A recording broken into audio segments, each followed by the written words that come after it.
안녕하세요. 현재 서울에서 두 딸을 키우고 있는 평범한 30대 여성입니다.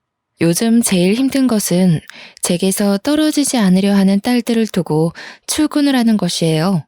우는 아이들을 억지로 떼어내고 집을 나설 때면 항상 죄책감에 시달리거든요. 이까짓 푼돈 벌자고 엄마 손이 필요한 아이들에게 모질게 구는 것이 아닌가라는 생각이 들기도 하고요. 아이를 낳은 후 힘든 일이 홀몸일 때와는 다르게 걱정거리가 참 많아졌는데요. 그럼에도 저는 다시 예전으로 돌아간다면 또다시 저희 딸들을 낳는 선택을 할 것 같네요. 아이들이 주는 기쁨은 그 어떤 것과 비교할 수 없을 만큼 벅차고 행복하니까요. 하루가 다르게 커가는 아이들을 보니 요즘은 문득문득 엄마 생각을 하곤 합니다. 예전에는 어린 동생과 저를 놓고 집을 나간 엄마를 원망하곤 했는데요. 두 딸을 낳은 지금 돌이켜보니 피덩이 같은 자식들을 두고 갔을 어머니의 마음에 얼마나 큰 멍이 들었을지를 생각하니 가슴이 먹먹해지곤 하네요. 그래서 오늘 여러분들에게 어머니에 관한 저의 사연을 들려드리기로 결심하였어요. 이제는 가슴에 묻어두었던 어머니의 이야기를 훌훌 털어버려야겠다는 생각이 들었거든요. 그럼 지금부터 귀를 기울여 저의 이야기에 집중해 주시기 바라겠습니다. 저는 외과 의사로 일하시는 아버지 덕분에 제법 풍족한 유년 시절을 보냈어요. 대학병원에서 근무하시는 아버지께서는 밤낮을 가리지 않고 병원에 불려 나가기 일쑤였는데요. 그럼에도 아버지는 휴일만 되면 가족과 함께 시간을 보내려고 노력을 하셨어요. 이런 아버지의 노력 덕분에 저희 가족은 언제나 화목할 수 있었고요. 어머니 또한 아버지에게 잘해드리려 참 많은 노력을 하셨어요. 해가 닿던 새벽에 돌아오는 아버지가 편히 쉬실 수 있도록 잠자리를 정리해 놓는 것은 물론 밤잠을 줄여가며 아버지의 도시락까지 싸면서 말이에요. 하지만 이런 어머니의 노력을 모르는 주변 사람들은 사모님 자리를 꿰찬 어머니가 불려오라고 말을 하곤 했습니다. 아마 고졸의 간호조무사였던 어머니를 깔보고 무시한 것이겠죠. 그리고 어머니를 못마땅해 하는 사람 중 으뜸은 바로 친할머니였어요. 툭하면 집에 찾아오는 친할머니는 마음에 내키지 않는 일만 생기면 고아의 복도 없는 어머니가 시집을 온 탓에 일이 잘 안 풀리는 거라는 억지를 부리곤 하셨죠. 하지만 친할머니에게 아무리 모진 말을 들어도 어머니는 항상 꾹 참으셨네요. 못 배우고 부족한 주제에 완벽한 남편을 만났으니 이 정도 대가는 치러야 한다면서요. 그렇다고 아버지가 중간에서 가만히 있었던 것은 아니었어요. 아버지는 언제나 친할머니의 어머니 사이에서 중재자 역할을 하며 두 분의 사이를 좁히기 위해 무던히도 애를 쓰셨고요. 하지만 이런 아버지의 노력은 친할머니 앞에서는 별 쓸모가 없는 듯 보였습니다. 친할머니는 그냥 어머니의 존재 자체만으로도 치가 떨린다는 식으로 구셨거든요. 중학교에 올라간 제가 중간고사에서 꼴등에 가까운 점수를 받고 왔을 때는 친할머니께서는 어머니를 탓하셨어요. 머리 좋아 의사까지 된 우리 아들 밑에서 나온 애가 성적이 이 모양이라니. 아이고 내가 미치겠다 미치겠어. 애비가 아무리 똑똑하면 뭐하나. 정작 애를 품고 있어야 할 애미는 이렇게 멍청한데. 네 배에서 나온 애가 공부도 제대로 못하는 돌대가리일 줄 알았으면 너 며느리로 안 들였다. 다음부터는 애 공부하는 것도 꼼꼼하게 신경 쓸 테니 너무 화내지는 마세요. 어머니 연세도 있으신데 언성 높이시면 몸에 안 좋으세요. 시엠이 몸 생각하는 게 애 성적을 이렇게 받게 해? 너 같은 성에 차지도 않는 반푼이가 우리 집에 기어 들어오지만 않았어도 아마 10년은 더 장수했을 거다. 공부도 머리가 받쳐줘야 하는 거지. 아휴. 대대로 의사만 나온 집안에서 이딴 점수를 받아오다니 아주 가문의 수치가 따로 없구나. 딱 봐도 공부의 소질은커녕 가능성도 없어 보이니 네 딸도 대학 보낼 거 없이 고등학교만 졸업시키고 취업을 시키던 시집을 보내던 해라. 어머니의 잘못이 아닌 제가 공부를 안 해서라고 변명을 해보았지만 친할머니는 이미 어머니가 고졸인 탓에 제 성적이 좋지 않다고 결론을 내린 모양이었어요. 그 후 친할머니는 매번 집에 들릴 때마다 성적 이야기를 물어보며 어머니가 고졸인 것을 탓하셨습니다. 그런 일이 반복되자 꼭 성적을 잘 받아서 할머니의 코를 납작하게 해줘야겠다는 오기가 생기더군요. 그래서 이를 물고 악착같이 공부를 하기 시작한 것이고요. 다행히 노력은 배신하지 않는다는 말처럼 성적은 수직 상승하였고 어느 순간 보니 저의 성적은 전교권에 도달해 있었죠. 전교 1등을 하고 제일 좋았던 것은 더 이상 친할머니께서 성적 이야기가 나오면 어머니에게 시비를 걸지 않는다는 거였어요. 하지만 친할머니는 생각보다 더 독하고 악독한 사람이었죠. 성적이 오른 후 어머니에게 타박할 것이 사라지자 친할머니는 다른 방법으로 어머니를 괴롭히기 시작했거든요. 정정하시던 할아버지가 쓰러지신 후 집안의 분위기는 뒤숭숭하다 못해 침울하기 그지없었는데요. 할아버지의 병실에 방문한 날 친할머니께서는 어머니와 아버지를 앉혀놓고 충격적인 말을 꺼내셨습니다. 에휴, 우리 영감, 눈 감으면 집안에 돈 관리할 사람이 없는데 이 일을 어쩌면 좋을지 모르겠구나. 이럴 때 우리 아들을 꼭 닮은 똘똘한 손주 녀석이라도 한 명이 있었으면 마음이 놓였을 텐데. 아무리 우리 아들씨가 좋다고 해도 머리가 든 것도 없는 멍청한 애미에 빌려서 나온 손주 녀석 머리가 좋을 리 만무한데 아주 걱정이구나. 어머니, 지연이도 있는데 왜 또 그런 말씀을 하세요? 제가 집사람 깎아내리는 말은 삼가해달라고 말씀드렸잖아요. 자식 앞에서 이렇게 체면을 깎아내리면 집사람이 뭐가 되겠어요? 아범 너도 배운 것 없이 몰상식한 것하고 결혼해서 예의도 까먹은 게야? 그게 아니면 어떻게 걱정돼서 푸념하는 애미 앞에서 그런 말을 할 수가 있어? 이제 결혼 좀 했다고 고생해서 키워준 애미는 눈에 보이지도 않는다 이거냐? 금이야 오기야 키운 아범. 네가 볼품없는 청껏하고 결혼한 것도 우라통이 터져 죽겠는데 이런 식으로 무시까지 당하고 아무래도 내가 말년복이 없는 모양이다. 어머니가 이 사람 괴롭힌 세월만 자그마치 17년이에요. 지연이 뱃속에 있을 때부터 지금까지 어머니 이 사람 며느리 취급은커녕 옆집 가정부보다도 못하게 대하면서 괴롭히셨다고요. 따지고 보면 어머니가 저 키우시면서 고생한 세월보다 이 사람이 아버지 병수발 들면서 고생한 세월이 더 길지 않나요? 어머니가 춤바람 나서 아버지 모른 척하고 놀러 나갈 동안 간병인도 힘들다고 두 손 두 발 다 든 아버지 병간호한 사람이 이 사람이라고요. 아이고, 네가 저 청컷한테 홀려도 단단히 홀렸구나. 어디 키워준 애미 가슴에 대못 받고 저 멍청한 것이랑 어디 얼마나 잘 사는지 두고 보자. 덧붙여 친할머니께서는 이혼을 하지 않는 이상 할아버지가 남기신 모든 재산을 사회에 환원해버리겠다고 으름장까지 놓으셨어요. 그 말을 들은 아버지께서는 그까짓 재산 안 받으면 그만이라며 친할머니와 절연을 선언한 후 집으로 돌아오셨고요. 하지만 아버지가 절연 선언을 하셨다고 어머니의 생활이 편해진 것은 아니었습니다.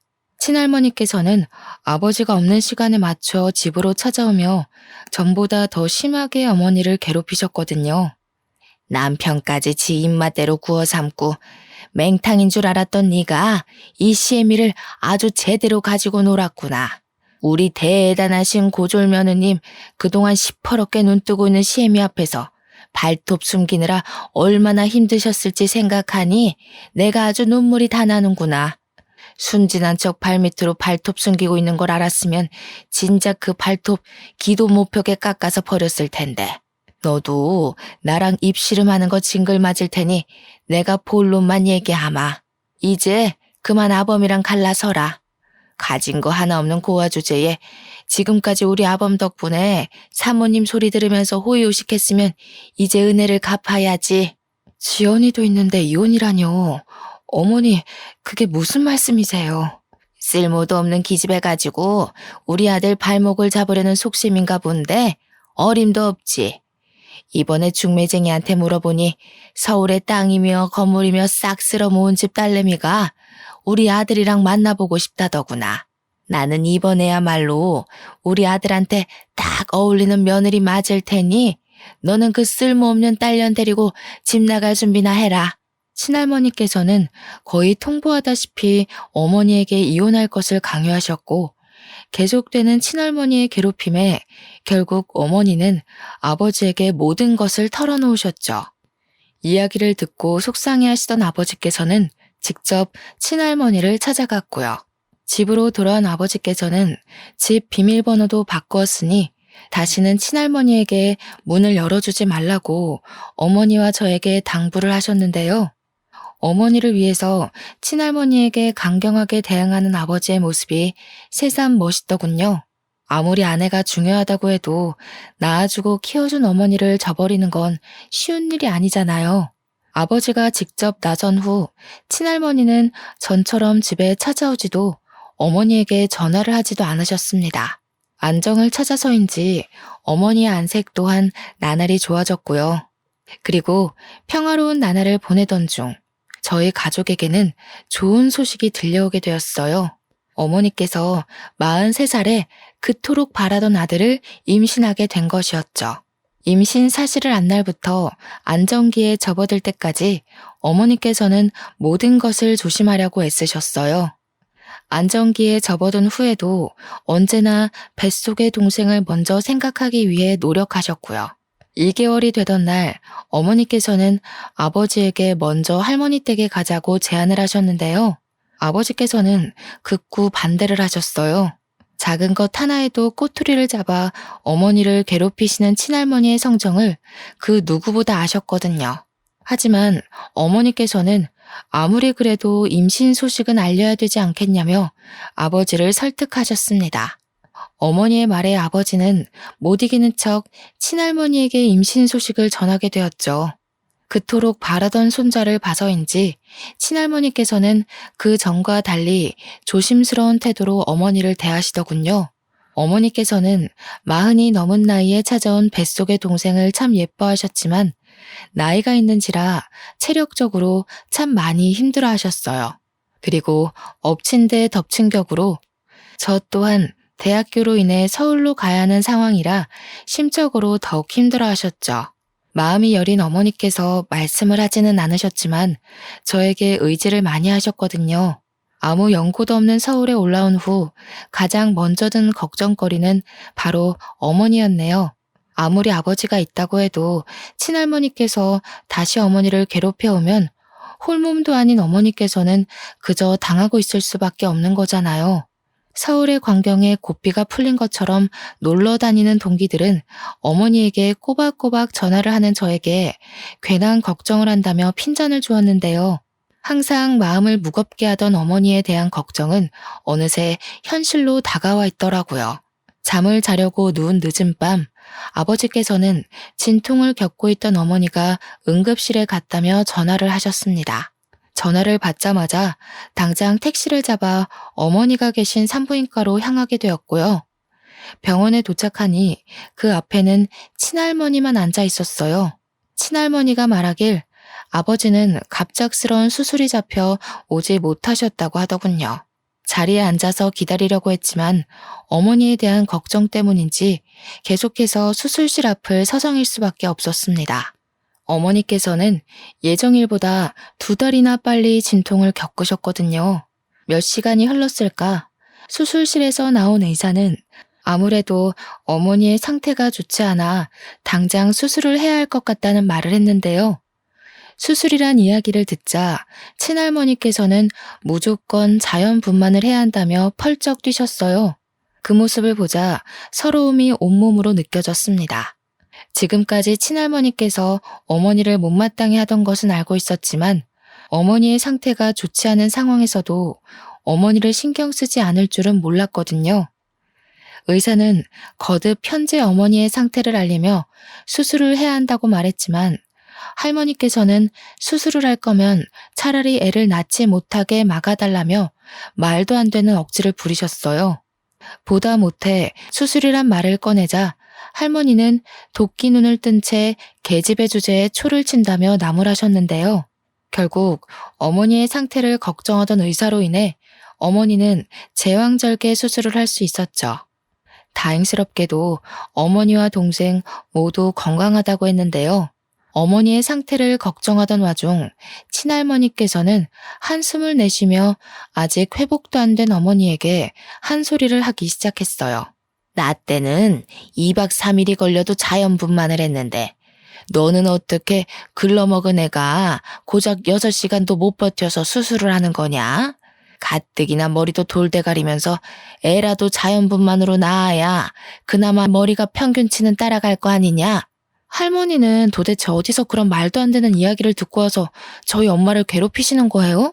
할머니 말대로라면 자연분만으로 낳은 애들은 다 서울대에 가 있어야죠. 저희 엄마 수술이 조금만 늦었으면 정말 위급할 뻔했다고요. 할머니한테 엄마 건강 상태는 안중에도 없는 거예요? 하나밖에 없는 할미한테 말하는 꼬라지하고는 아주 걱정이구나. 딸년 교육도 개판을 쳐놨는데 아들 교육은 오죽 잘할까. 니년 꼬라지 보니 아무래도 우리 집 장소는 내가 직접 키워야겠다.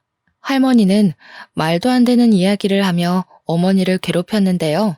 수술이 끝난 후 뒤늦게 산부인과에 도착한 아버지께서는 아무 말도 없이 친할머니를 병실에서 내보내셨습니다. 아직 마취가 깨지 않은 어머니께서 충분히 휴식을 취해야 한다면서요. 아버지께서는 수술로 인해 어머니의 곁을 지키지 못한 자신을 탓하며 어머니에게 사과를 하시라고요. 지금까지 바쁘다는 이유로 할머니에게서 제대로 지켜주지 못했다면서요. 어머니께서는 괜찮다고 말씀하셨지만 아버지께서는 친할머니에게 모진 말을 듣는 어머니가 안쓰러웠던 모양이었어요. 신생아실에 있는 동생을 보고 병실로 올라가는 길에 아버지에게 수술실 앞에서 있었던 일을 모두 말씀드렸는데요. 심각한 표정으로 모든 이야기를 듣고 계시던 아버지께서는 그 다음날 바로 대학병원에 사표를 던지고 오시더군요. 그리고 저희 가족들에게 서울로 이사를 갈 거니 준비를 하라는 말을 했죠. 더 이상 친할머니가 어머니를 괴롭히지 못하게 하려는 모양이었어요. 그렇게 저희 가족은 서울에서 새로운 삶을 시작하게 되었네요. 서울로 올라온 후 아버지께서는 개인 병원을 차리게 되셨습니다. 처음에는 장사가 잘 되지 않을까 걱정을 하기도 했지만 대학 병원에서 솜씨 좋기로 유명하던 아버지의 실력을 귀동냥한 사람들은 모두 아버지를 찾기 바빴고 더불어 아버지는 과잉 진료 없이 늘 친절하게 환자를 대해주셨기 때문에 아버지의 병원은 한가할 날이 없었죠. 어머니 또한 서울살이에 잘 적응하셨고요. 아마도 친할머니가 없어서인 듯 싶었습니다. 가족이 서울로 올라온 후 친할머니께서는 종종 아버지에게 연락을 하셨어요. 하지만 아버지께서는 친할머니의 전화는커녕 문자도 받지 않으셨습니다. 그러자 친할머니께서는 손녀 취급은커녕 옆집 아이보다도 못하게 대하던 저에게 전화를 하셨죠. 아버지께서는 절대 받지 말라고 하셨지만 제가 전화를 받지 않는다면 친할머니께서는 어머니에게 전화할 가능성이 다분했는걸요. 목소리만 들어도 친할머니께서는 전과는 많이 달라지신 게 느껴졌어요. 아마도 아버지께서 정말 절연을 하고 서울로 올라갈 줄은 몰랐던 모양이었습니다. 친할머니께서는 자신이 정말 많이 반성했다면서 다시 지방으로 돌아오라고 말씀을 하셨는데요. 어머니뿐만 아니라 아버지 또한 서울 생활에 만족을 하고 있었기에 절대 내려갈 생각이 없다고 말을 하게 되었죠. 하루가 다르게 커가는 늦둥이 동생의 재롱을 보며 시간을 보내던 중 아버지께서는 한 사람을 집에 데리고 오셨어요. 아버지가 후배라고 소개한 여자의 얼굴을 보는 순간 깜짝 놀라지 않을 수 없었고요. 아버지의 후배는 어머니의 수술을 맡았던 산부인과 의사였거든요. 알고 보니 아버지께서 의사에게 어머니를 봐달라고 부탁을 하신 모양이었어요. 어머니께서는 집으로 놀러온 의사에게 극진히 대접을 하며 그때의 일을 감사하며 인사를 하셨습니다. 의사는 어머니의 호의를 친근하게 받아들였고요. 그 후 의사는 저희 집에 종종 놀러오며 친구가 없는 어머니의 말동무가 되어드리기도 하며 저희 가족과 친근한 관계를 유지해 갔습니다. 의사에게는 참 감사했죠. 아버지나 저나 모두 할 일이 있어 나가는 날이면 동생과 집에 계신 어머니가 적적할 것이 뻔하잖아요. 행복에 차올라 있던 이때는 알지 못했어요. 가족보다도 더 가깝게 지냈던 의사가 가져온 불행이 얼마나 클지 말이에요. 갓난쟁이였던 동생의 첫 돌이 지난 후 가정적이던 아버지는 조금씩 변해가셨어요. 평소 늦어도 8시면 칼같이 집에 들어오시던 아버지의 귀가 시간은 훌쩍 늦어지셨고 옷깃에서는 술 냄새가 풍겨왔거든요. 처음에는 그동안 고생하신 아버지의 단순한 일탈이라고 생각했는데요. 과외 아르바이트로 인해 귀가 시간이 늦어진 날, 우연히 의사에게 안기다시피 집으로 향한 아버지의 모습을 보게 되었죠. 그걸 보니 확신이 들었어요. 아버지가 의사와 바람을 피고 있다는 걸 말이에요. 당장 어머니에게 말하고 싶은 마음이 굴뚝 같았지만 아버지의 바람 사실을 알았다가는 마음이 여린 어머니께서는 그 충격을 감당하지 못할 것이 뻔했어요. 그리고 경고를 하면 가정적인 아버지께서는 분명 어머니의 곁으로 돌아올 거라고 생각을 했는데요. 경고를 드린 이후에도 아버지의 행동에는 변화가 없었네요. 오히려 보란 듯이 귀가 시간이 더 늦어지기까지 했는걸요. 그래서 참다 못해 결국 어머니에게 아버지와 의사의 불륜 사실을 털어놓게 된 것이고요. 화를 내거나 울어도 모자랄 판에 어머니께서는 담담한 표정으로 비밀로 묻어두자는 말씀을 하셨어요. 어머니에게는 다른 가족들이 있는 것도 아니니 바람을 피웠다고 이혼을 하거나 친하게 지내던 의사를 벌하고 싶지는 않았던 것이 분명했죠. 하지만 어머니의 그런 착한 마음과는 다르게 저는 절대 아버지의 의사를 용서할 수 없었네요. 의사는 100번 생각해서 넘어간다고 해도 가장 가까운 곳에서 어머니가 얼마나 고생했는지 지켜본 아버지는 어머니를 두고 다른 여자와 바람을 피면 안 되는 거잖아요. 하물며 모르는 사람도 아닌 가족과 친밀하게 지내던 의사와 눈이 맞다뇨. 두 사람이 어떤 계기로 눈이 맞았는지는 모르겠지만 절대로 용서할 수 없었어요. 그래서 당장 의사가 일하고 있는 산부인과로 찾아갔죠. 의사를 마주하고 제일 먼저 아버지와의 사이를 추궁했는데요. 의사는 이런 상황을 예상하기라도 한 듯 아버지와 아무 사이도 아니라며 딱 잡아떼더군요. 가정도 있는 남자 끼고 도는 걸 보니 공부는 많이 했어도 도덕관념은 부족하셨나 봐요. 남의 남자 뺏으면 안 된다는 쉬운 일도 몰라서 친하게 지내던 부부 사이 파탄 내는 거 보면요. 다른 사람도 아니고 어떻게 이모가 저희 엄마한테 그럴 수가 있으세요?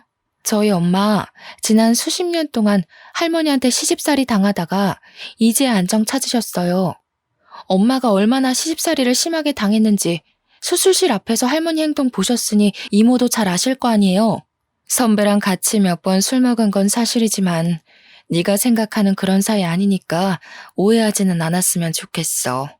그래도 오해할 만한 행동한 건 내 잘못이니까 너랑 언니한테 사과는 할게. 가정 있고 가정 있는 남자랑 밤 늦게 술 먹는 건 오해할 만한 행동이 아니라 그냥 바람난 거예요. 배울 만큼 배우신 분이 그걸 모르세요? 제가 이모 병원에 찾아온 게 이번이 마지막 일이었으면 좋겠으니 그냥 솔직하게 말씀드릴게요. 앞으로는 사적이던 공적이던 저희 아빠 만나지 마세요. 저희 집에 오지도 마시고요. 의사에게 경고를 하고 나오는데 손발이 다 떨리더군요. 의사가 아버지와 아무 사이가 아니었다고 딱 잡아뗄 줄은 몰랐거든요. 아버지와 불륜을 저질렀으면서도 뻔뻔하게 딱 잡아떼던 의사의 모습은 오랫동안 잊혀지지 않고 문득 떠오르며 머릿속을 어지럽게 했어요. 이런 일을 겪다 보니 마음 여린 어머니가 뻔뻔하게 그지없는 의사를 상대하지 않은 것이 참 다행이라는 생각이 들었죠. 그래도 최소한의 양심은 있었는지 의사는 그 후 아버지를 만나지 않은 듯 했습니다.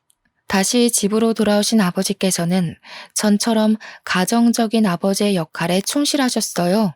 화목해 보이는 가족의 모습을 보며 드디어 우리 가족의 곁에도 행복이 오랫동안 머물 공간이 생겼구나 생각하며 안도를 했죠. 그런데 이 모든 것은 큰 착각이었네요.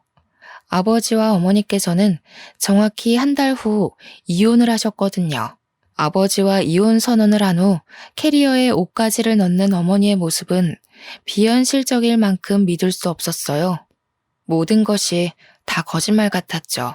어떻게든 어머니를 잡으려 애썼지만 어머니는 나가기로 마음을 굳힌 사람처럼 확고해 보였어요.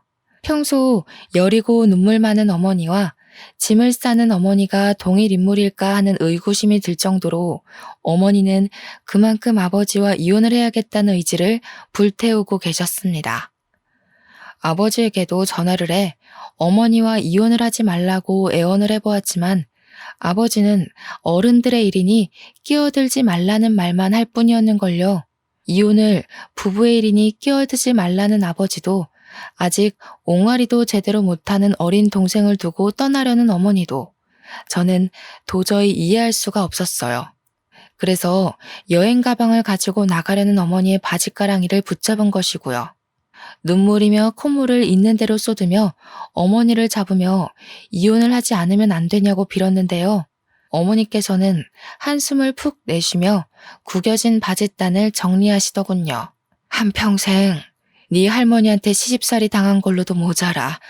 늙음하게 애까지 낳아서 키우는 게 어디 쉬운 일인 줄 아니?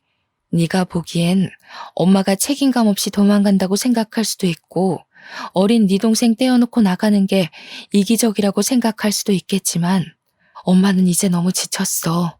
아빠가 변했듯이 엄마도 그런 거라고 생각해줬으면 좋겠다. 엄마도 이제 편하게 좀 살고 싶어.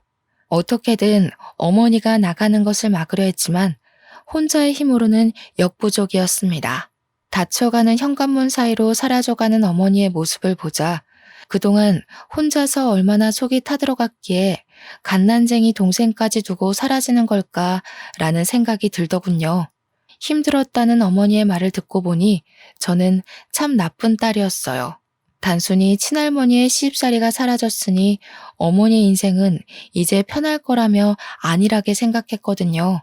어머니가 집을 나선 후 유명하다는 이혼 변호사를 섭외한 할머니 때문에 어머니와 아버지의 이혼은 일사천리로 해결이 되었어요.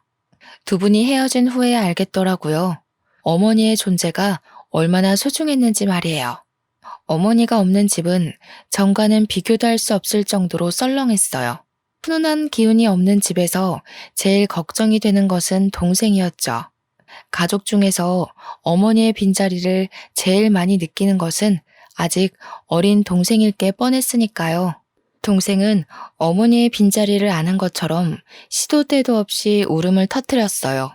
전문적인 육아 도우미들이 혀를 내두를 정도로 동생은 시도 때도 없이 보채고 칭얼거렸고요. 어머니의 빈자리를 그리워하는 동생 때문인지 아버지께서는 재혼을 서두르셨는데요. 그 상대가 참 기가 막혔네요. 상대는 다름 아닌 어머니와 아버지를 이혼시킨 장본인인 의사였거든요. 두 사람의 재혼을 막기 위해 의사의 산부인과로 찾아가 행패를 부리고 아버지를 찾아가 따지기도 해보았지만 소용없었어요. 결국 그토록 증오하던 의사는 새어머니가 되었죠. 새어머니의 집안은 대대로 의사로 일을 했기에 친할머니는 그 어느 때보다 기뻐하며 새어머니를 맞이했습니다. 집으로 들어온 후 새어머니는 다니던 병원에 휴직 신청까지 하며 동생을 돌보는 데 전념했어요. 새어머니의 노력 덕분에 동생 점점 안정을 찾아갔고요. 그런데 새어머니가 가정에 충실하도록 어머니를 밀어내고 본처 자리를 차지한 새어머니가 참 미워졌네요. 주변 사람들이 말하길 아무리 고통스러운 현실도 시간이 지나면 잊혀진다고 했는데요. 어째서인지 새어머니에 대한 미움은 아무리 많은 시간이 지나도 지워지지 않더군요. 초등학교에 들어간 동생은 새어머니를 친어머니처럼 따르며 살았죠. 그런 동생의 모습을 보자 어머니가 그리워 견딜 수가 없었고요. 아버지와 이혼을 한 후 해외로 나간 어머니께서는 가끔 편지만 보내올 뿐 한 번도 동생과 저를 만나러 오지도 않았거든요. 휴대폰 번호를 알려달라고 말을 해도 어머니께서는 무슨 영문인지 절대 알려주지 않으셨어요. 그래서 수십 년 동안 어머니의 목소리를 들을 수 없었고요. 어머니께서는 아무리 애원을 해도 자신의 번호를 절대 알려주지 않으셨기에 하는 수 없이 아버지에게 물어보게 되었죠. 그런데 아버지는 그 뒤로 어머니와 연락한 적이 한 번도 없다며 딱 잘라 어머니의 번호를 모른다고 말씀하셨습니다. 가깝게 지내던 지인들이라도 있으면 좋았겠지만 어머니에게 가까운 사람이란 가족밖에 없었는걸요. 그렇기에 어머니를 찾기 위해서는 흥신소를 찾아갈 수밖에 없었네요. 흥신소만 간다면 어머니를 찾는 것은 시간 문제라고 생각을 했는데요. 실상은 그게 아니더군요. 흥신소의 직원이 말하길 아무리 다 뒤져보았지만 어머니의 번호는커녕 어느 나라에 가 있는지조차 찾을 수 없다고 말을 했거든요. 그 말을 듣자 왈칵 눈물부터 쏟아졌습니다. 그리고 처음으로 어머니가 참 원망스럽게 느껴졌고요. 그 전까지는 어머니가 겪으셨던 힘든 일들을 알았기에 이해하려고 했었지만 아무리 그래도 세상에 하나밖에 없는 딸에게 얼굴 한 번을 안 보여주다니요. 어머니가 너무 심하다고 생각을 했죠. 그 전까지는 혹여라도 어머니가 저희 남매를 보러 잠깐 집 근처를 서성이지 않을까란 생각에 집에 남아 있었는데요. 이제는 그럴 필요가 전혀 없더라고요. 그래서 꾸역꾸역 버티고 있던 집을 나오기로 결심을 한 것이죠. 독립을 하겠다는 결심이 서고 나니 그동안 새어머니와 어떻게 매일 얼굴을 부딪히며 살았는지 의문이 들 정도로 새어머니와 같은 공간에 있는 것만으로도 숨이 턱턱 막히더군요. 이미 지나간 시간을 돌릴 수도 이미 끝난 인연을 붙잡을 수도 없기에 새어머니와 완만한 관계를 유지하려고 했지만 통 마음대로 되지 않았는걸요. 아무리 현재 동생과 아버지에게 잘한다고 한들 새어머니가 가정을 깨트린 내연녀라는 사실은 변함이 없는 거잖아요. 그래서 술을 진탕 마신 날 새어머니에게 행패를 부리게 된 것이고요. 당신만 아니었으면 우리 엄마가 피덩이 같은 동생을 버리고 다른 나라로 갈 일도 없었을 텐데 아무리 용서를 하고 잘 지내보려고 해도 나는 잘 살고 있던 우리 가정을 깨트린 당신을 용서할 수가 없어. 전생에 내가 당신이랑 무슨 악연이길래 우리 가족 뿔뿔이 흩어지게 한 것도 모자라서 우리 엄마 자리까지 꿰차고 앉아서 나를 괴롭히냐고. 아무리 동생한테 잘해준다고 해도 어디 당신이 본처가 될 것 같아? 천만에. 당신은 죽을 때까지 엄마 자리 뺏어서 아빠 옆자리 차지한 내연녀에 불과하다고. 알아? 먼저 남의 남자 뺏어간 사람이 누군데 지금 잘 알지도 못하면서 행패야? 적반하장으로 성을 내는 새어머니를 보니 기가 차서 술이 다 깰 정도였습니다. 아무리 현재 아버지와 동생에게 잘한다고 한들 가정을 파탄낸 내연녀라는 사실은 변하지 않는 거잖아요. 자신의 잘못은 땅바닥에 고이 묻어둔 채 본처 행세를 하는 새어머니를 보니 역시 사람의 본성은 아무리 시간이 지나도 변하지 않는다는 사실을 다시 한번 깨닫게 되었네요. 그런데 집을 나가려는 순간 새어머니는 지금까지 한 번도 들어본 적 없는 말도 안 되는 이야기를 하기 시작했어요. 아버지와 자신이 먼저 만나기 시작했다는 말을요. 새어머니와 아버지는 같은 학교의 선후배 사이로 과에서도 유명한 연인 사이였다고 했습니다. 대학 시절 내내 서로를 바라보던 아버지와 새어머니는 당연히 결혼까지 생각을 했고요. 하지만 결혼을 약속한 후 아버지와 새어머니는 바쁜 환경 탓에 다툼을 했고 그로 인해 갈등의 골이 깊어져 헤어지기까지 했다고 해요. 그리고 잠시 헤어진 사이에 아버지께서는 어머니를 만나 연애를 했고 의도치 않게 뱃속에 재가 생겨 결혼을 서두르셨다네요. 이야기를 들은 후 어이가 없었어요. 어머니께서 두 사람의 사이를 갈라놓은 것도 아닌데 자신에게서 아버지를 빼앗아갔다는 표현을 쓰다니요.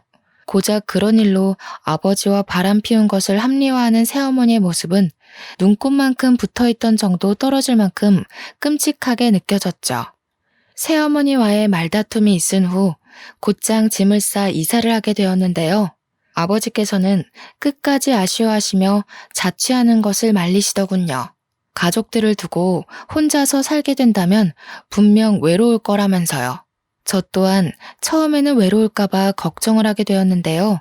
대학교 조교일과 논문 준비를 병행하며 바쁜 나날을 보내다 보니 외롭기는커녕 하루가 어떻게 지나갔는지조차 알 수 없었기에 외로움을 느낄 시간은 남아있지 않았습니다. 그렇게 피곤해 지쳐 잠든 나날이 계속되고 혼자라는 외로움이 찾아올 때쯤 저에게도 행복한 가정을 꾸릴 기회가 찾아오게 되었네요.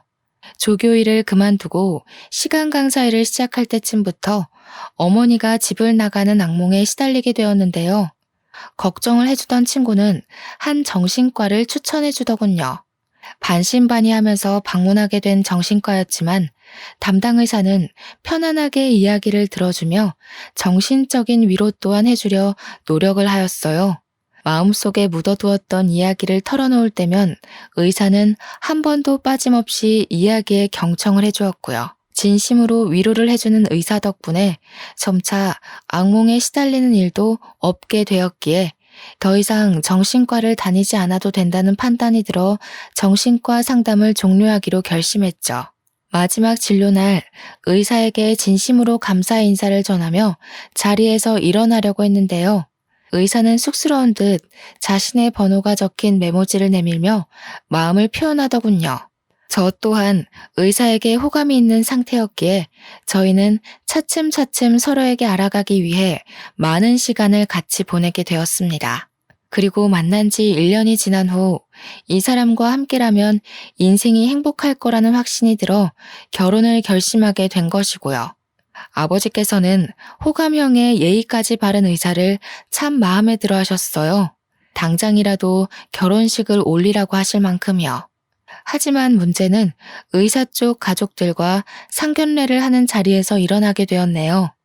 상견례 자리에 들어선 순간부터 의사의 어머니는 저희 가족에게 적대감을 드러내셨어요. 우리 아들한테 이야기 듣기로는 재혼 가정이라고 하던데 전 부인과는 사별하신 후 지금의 아내분을 만나신 건가요? 아유, 첫 만남에서 이런 질문 무례하다는 건 나도 잘 알고 있기는 하지만 그래도 어쩌다 보면 평생 같이 봐야 하는 사이가 될지도 모르는데 이런 호구조사는 확실하게 짚고 넘어가는 게 좋잖아요. 모두 가족이 되는 가정에서 자연스럽게 생기는 궁금증이라 생각하고 편하게 답해 주시면 좋겠네요. 사부인 마음 충분히 이해합니다. 아무렴 집안에 새로운 사람을 들이는 일인데 숨기는 게 없어야죠. 전 부인과는 사별이 아닌 성격 차이로 헤어진 후 지금의 아내를 만나 이렇게 살고 있습니다. 아, 그래요? 에휴, 우리 아들 말로는 우리 새아가가 가정교육을 착실하게 받아서 어른 섬길 줄도 알고 예의도 바르다고 하던데 그럼 그건 이혼하신 전 부인께서 교육을 아주 잘 시켜서 그런 건가 보네요? 새아가가 재혼 가정이란 이야기를 들었을 때는 솔직히 거부감이 컸거든요. 아무리 가정이 화목하다고 한들 재혼 가정에서 자란 아이랑 재부모 밑에서 사랑받고 자란 아이랑은 천지 차이잖아요. 뭐가 됐든 근본이 중요하기도 하고. 웃는 낯을 띠기는 했지만 의사의 어머니께서는 재혼한 저희 집안을 헐뜯는 말을 하며 분위기를 싸하게 하셨어요. 아버지께서는 혹여 하나뿐인 딸이 예비 시부모에게 트집이라도 잡힐까 어떻게든 분위기를 띄워보려고 했지만 솔직히 기분이 좋지는 않더군요. 지금까지 그 누구보다 열심히 살았다고 생각했었는데 재혼 가정이라는 사실 때문에 그동안 쌓아올렸던 모든 노력이 다 무너지는 것 같은 기분이었거든요. 상견례가 끝난 후 새어머니께서는 넌지시 이 결혼을 하지 않으면 안 되겠냐 물어보셨어요. 결혼을 하면 너무 고생을 할 것 같다면서요. 이야기 한번 해본 적 없는 서먹한 사이에 이런 이야기를 한다는 것부터 예비 신랑의 어머니가 얼마나 성격이 안 좋은지를 알려주었지만 그럼에도 결혼을 포기할 수는 없었네요. 예비 신랑이 아니라면 진심을 담은 사랑을 베풀어주는 남자를 만나지 못할 것 같았거든요. 결혼 준비하는 과정에서도 새어머니는 몇 번이나 결혼을 다시 생각해보라며 권유하셨지만 이미 마음속에는 신랑과 결혼해야 한다는 생각이 가득 찼기에 새어머니의 제안을 거절했죠. 그 후로는 새어머니도 포기하셨는지 결혼 준비를 하는 과정을 옆에서 지켜보셨고 저는 우여곡절 끝에 의사와 결혼식을 올리게 되었네요. 사랑하는 사람과 올리는 결혼식은 설레고 기쁠 줄 알았지만 막상 결혼을 앞둔 신부가 되어보니 설레기는커녕 시작도 안 하는 결혼식이 빨리 끝났으면 좋겠다는 생각만 들게 되었네요. 꼭두 새벽부터 일어나 두꺼운 화장을 하고 무거울 만큼 불편한 드레스를 입고 몇 시간씩 웃는 표정을 짓는 것은 쉬운 일이 아니었거든요.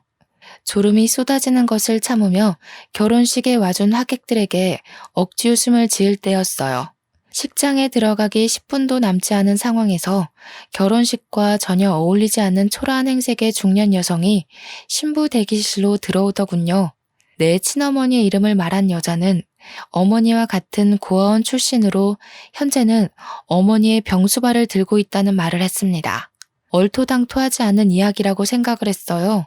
정말 어머니께서 위독하셔서 병원에 계신다면 흥신소 직원들이 어머니를 못 찾았을 리가 없잖아요.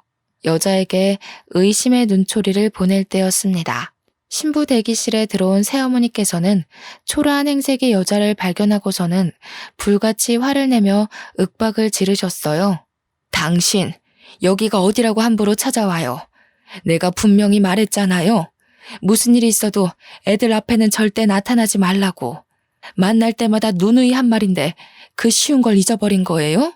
약속이 아무리 중요하다고 한들 사람 목숨보다 중요한 건 아니잖아요. 언니 상태가 더 심각해졌어요. 이러다가는 정말 정신줄 놓기 일보 직전이라고요. 놀랍게도 새어머니와 아주머니는 서로 아는 사이인 듯 싶었죠. 더 소름인 것은 새어머니와 아주머니는 딸인 저조차 모르던 어머니의 행방을 알고 있는 듯 했다는 것이었어요. 엄마가 정신줄을 놓기 직전이라뇨? 엄마는 아버지가 보내주신 위자료로 여행 중인 거 아니었나요? 입만 다물고 있지 말고 제발 아무 말이라도 해보세요. 숨길 수 있을 때까지는 숨기고 싶었는데 그동안 내가 얼마나 엄마를 찾으러 다녔는지 뻔히 알면서 어떻게 이렇게 잔인할 수가 있으세요? 자식이랑 부모 간의 연을 끊어놓을 만큼 아버지 옆 본처 자리가 그렇게 탐나셨어요? 그래, 네 말대로 남의 남자 뺏어서 산 내가 죄인이지. 그래도 속죄하는 마음으로 네 엄마 뜻을 따라주고 싶었는데 끝까지 숨길 배짱이 없는 걸 보니 나는 아무래도 너네 엄마한테 속죄하긴 글러버린 것 같구나. 입을 꾹 다물고 있던 새어머니는 힘겹게 어머니에 대한 이야기를 털어놓기 시작했습니다. 또 버리고 외국에서 남은 여생을 즐기고 있다고 철석같이 믿었던 어머니는 현재 치매에 걸려 요양병원에 계신 상태라고 했는데요. 치매라는 말을 듣는 순간 누군가에게 얻어맞은 듯 뒤통수에 쎄한 충격이 느껴지더군요. 같이 지낼 때만 해도 멀쩡하던 어머니께서 치매라뇨. 믿을 수도 믿고 싶지도 않았습니다. 자주 깜빡하시던 어머니께서는 단순한 건망증이겠거니 하면서 넘어가던 차에 건강검진을 받게 되었는데요. 검사 결과는 너무나 황당하게도 치매였다고 해요.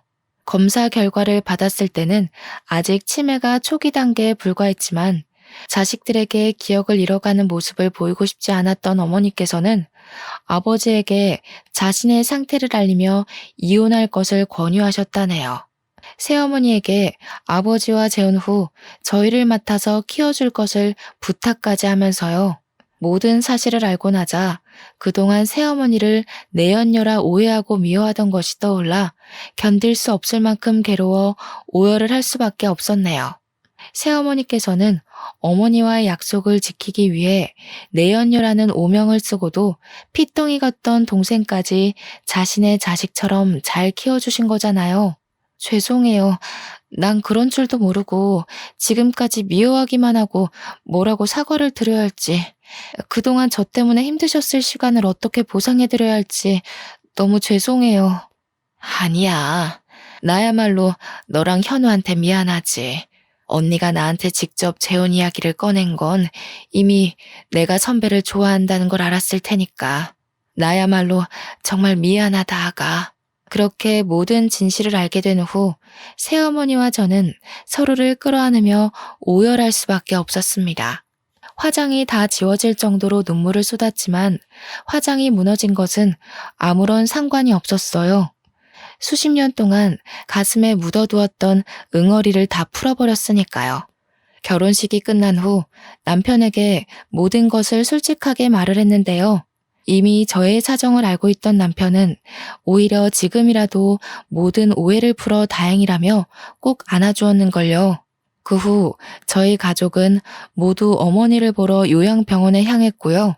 비록 치매에 걸린 어머니께서는 남편이었던 아버지도 딸이었던 저도 알아보지 못하셨습니다. 하지만 오랫동안 품고 있었던 어머니에 대한 그리움 때문인지 어머니를 보자마자 왈칵 눈물부터 나오게 되더군요.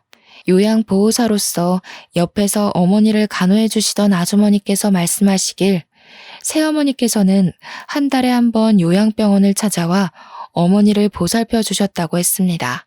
아주머니의 말을 들으니 분명 늦기는 했지만 이제부터라도 새어머니에게 잘해드려야겠다고 생각을 하게 되었네요. 현재 저는 새어머니를 인생의 은인이라 생각하며 잘 지내고 있는 중이에요. 딸들 또한 인정이 많고 다정한 새어머니를 잘 따르고 있는 중이고요.